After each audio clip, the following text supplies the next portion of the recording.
What's going on, guys? Today we're talking about 5 beginner bench press mistakes that you might be making. In this video, I'm gonna break the mistakes down into 2 different sections. We have setup mistakes and execution mistakes. Let's dive into mistake number 1.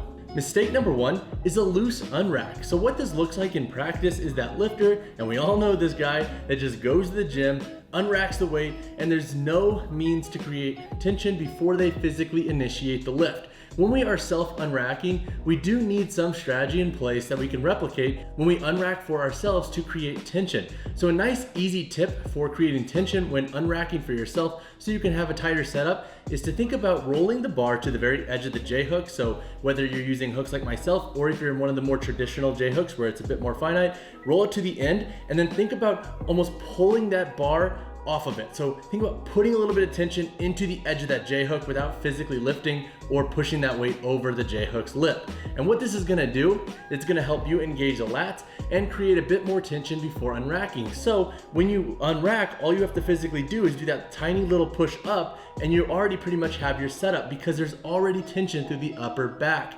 Now mistake number 2 is happy feet. So we all know that lifter that has those feet that dance around when they're pressing, and when I see this, I know 2 things automatically. Number 1 is that lifter is probably not gonna be that strong off of the bottom of the press, so when they go to that eccentric to concentric drive, they're not gonna be that strong because they're not even gonna be able to facilitate any form of leg drive.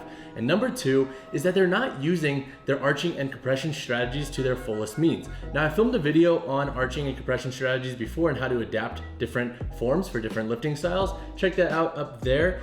But to the point of fixing this, if you are somebody who has happy feet, I would say next time you bench, think about breaking down your setup step by step when it comes to the points of contact. So you have your barbell gripped and over you. Now think about the placement of your body on the bench and the floor. Think about where your head is, your upper back, your glutes, and your feet one by one. So I want you to think about contracting the glutes and creating tension in the lower body. And then I want you to think about putting your feet in a positioning that's going to allow you to keep that glute tension.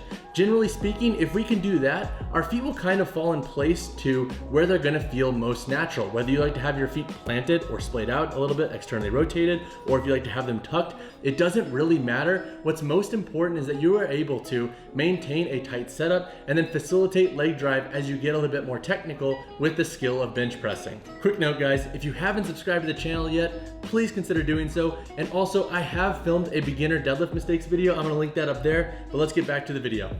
Third mistake in our list, and the first for execution, is wrist positioning. So when we have lifters complain of wrist discomfort in the bench press and we look at their bench, usually we'll see a wrist position that looks like this. The weight will be sitting behind the forearm.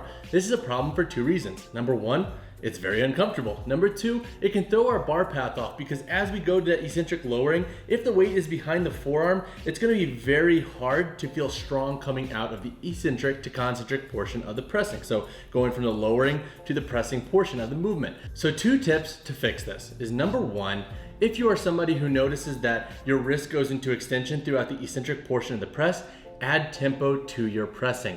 Once you add a tempo and slow down your movement, it becomes very easy to identify when that wrist is going into extension. If you are somebody who just runs into this problem or is just trying to learn the bench press a bit better and you do notice that you're going into extension, the second tip is to just simply do a 1 to 2 second hold before each rep with rolling your hands slightly and having that weight sit in the meat of the hands. We don't want to have our wrists so forward here that the weight's going to fall out. We want to have our wrist in a slight extension so the barbell is sitting over the weight of the hands. Ideally, when we're in an unracked position, we should feel very strong if we're doing this correctly. So by taking that extra 1 to 2 seconds before each press, we can really dial in where our wrist positioning is to make sure the weight is stacked over our joints accordingly. Mistake number 4 is pushing weight out and away. So this looks like that lifter that brings the weight down, and when they push and lock out, the weight is in front of the position to where it started from. So as opposed to having the weight stacked over the joints accordingly, it's out in front and the anterior deltoid is taking a brunt of the load. So that's a problem just because we are not going to be as anatomically strong to hold the weight. We're putting a lot of load into the anterior delts, which are smaller muscles, which are not going to be able to handle that much load. And that's why you see a lot of beginners kind of stall on their bench when they run into this problem. So to fix this, I want you to do 2 things. Number 1, video yourself from the side and analyze your bar path. Then number 2, focus on doing a 1 to 2 second hold at lockout. So once we do that hold, just like when we're doing our wrist positioning, we should be able to identify when that weight is sitting a bit forward, because it's gonna feel very uncomfortable and very unnatural to hold. So if that weight is out in front, more than likely our anterior delts are gonna be screaming versus having our triceps engaged and kind of helping the brunt of that load. So video yourself from the side and then do a 1 to 2 second hold at lockout to identify if you're a little bit forward. And those two tips should help you kind of align your bar path accordingly.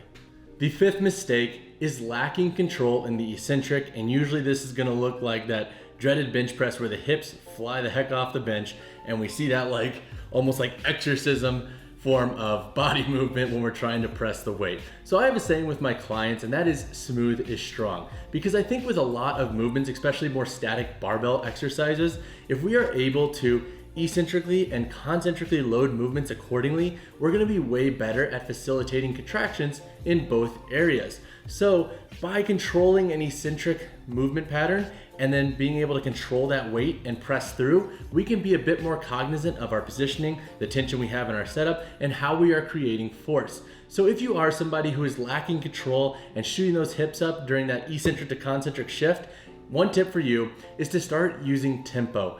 Add a 3 to 4 second lowering portion, a 1 second hold, and then even like a 2 second concentric. And this slowed down tempo should highlight any discrepancies you have with where you might be going wrong when it comes to 1, shooting your hips up, and just 2, being a little bit reckless with your movement. There's a time and place to move fast, but when it's every single set and every single rep, we need to identify what the heck might be going on. It's something very simple to implement, and it should only take you about a week or 2 to really nail before you kind of fix the movement pattern that might be a little bit wonky. And that wraps up this video on beginner bench press mistakes. Hopefully you were able to take something away from this video and apply it to your lifting. If you have any questions, drop them down below. And as always guys, drop a like on the video, drop a subscribe to the channel. I'll see you guys in the next one.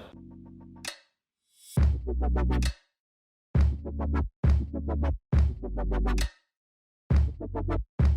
you.